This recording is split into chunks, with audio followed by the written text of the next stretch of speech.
ಋಷಿ ಆಡಿದ ಮಾತು ಖುಷಿಯಾಗುವುದಿಲ್ಲ. ಕರ್ಮ ಹರಿಹರರನ್ನೂ ಬಿಟ್ಟಿಲ್ಲ. ಕಿಸೆಯೊಳಗಿನ ರೊಕ್ಕ, ದೇಹದೊಳಗಿನ ಸೊಕ್ಕ, ನೆರೆ ಹೊರೆಯವರ ಮುಂದೆ ತೋರಿಸುವ ಸಂಪತ್ತು ಇದ್ಯಾವುದು ಪರಿಪೂರ್ಣವಲ್ಲ. ನಾಯಿ ತಂದು ಮನೆಯಾಗ ಕಟ್ಟಿದೆ, ಮನಿಯರ್ನ ಓದು ಆಶ್ರಮದಾಗ ಇಟ್ಟಿ. ತುಡುಗ ಬೆಕ್ಕಿನಂತೆ ಸೊಕ್ಕಿಲಿ ಮೆರಿತಿ. ಯಾವುದಿಲ್ಲಿ ಸ್ಥಿರವಲ್ಲ, ದರ್ಪ ನಿನಗೆ ತರವಲ್ಲ.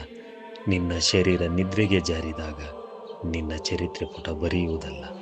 ಕರ್ಮ ಕಳೆಯಲು ಭೂಮಿಗೆ ಬಂದಿ, ಮೀಸಿ ತಿರುವಿ ಹುಬ್ಬು ಹಾರಿಸುತ್ತಿ. ಕಾಲಚಕ್ರದ ಸುಳಿಯಲ್ಲಿ ಸಿಕ್ಕು ನರಳಿ ನರಳಿ ನೀ ಹೋಗುತ್ತಿ.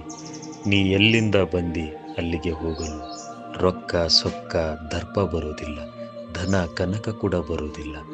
ಕರ್ಮ ಅನ್ನೋ ಗುರು ಹೆಗಲೇರಿ ಬರುವುದು ಅಲ್ಲಿ. ದಾನ ಧರ್ಮವಿಲ್ಲದ ದೇಹಕ್ಕೆ ಮೋಕ್ಷ ಸಿಗುವುದಿಲ್ಲ. ದಿಕ್ಕು ಕಾಣದೆ ಪ್ರೇತಗಳಾಗಿ ತಿರುಗುವರು ಇಲ್ಲಿ. ಕಾದ ಕಬ್ಬಿಣದ ಚಾಟಿ ಏಟು ತಿನ್ನುವರು ಅಲ್ಲಿ. ಎತ್ತ ನೋಡಿದರೂ ಕರ್ಮ ಕಾಣುತ್ತಿದೆ, ಯಾರೂ ಇಲ್ಲ ಇಲ್ಲಿ ಸತ್ಯ ಪುರುಷ. ರಾತ್ರಿ ಮಲಗಿ ಕನಸು ಕಾಣುತ್ತಿದೆ ನಿನ್ನ ಕರ್ಮದ ಶರೀರ. ದಾನವಿಲ್ಲದ ಊರಲ್ಲಿ, ಧರ್ಮವಿಲ್ಲದ ನಾಡಲ್ಲಿ, ಗುರು ಹುಟ್ಟಿ ಜ್ಞಾನ ಬೆತ್ತಿದರೂ ದಯೆ ಇಲ್ಲವೋ ನಿಮ್ಮಲ್ಲಿ, ದಯೆ ಇಲ್ಲವೋ ನಿಮ್ಮಲ್ಲಿ.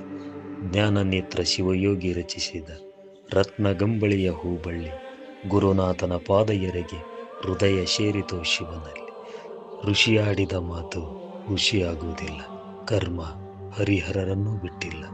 ಕಿಸೆಯೊಳಗಿನ ರೊಕ್ಕ, ದೇಹದೊಳಗಿನ ಸೊಕ್ಕ, ನೆರೆ ಹೊರೆಯವರ ಮುಂದೆ ತೋರಿಸುವ ಸಂಪತ್ತು ಇದ್ಯಾವುದು ಪರಿಪೂರ್ಣವಲ್ಲ, ಇದ್ಯಾವುದು ಪರಿಪೂರ್ಣವಲ್ಲ.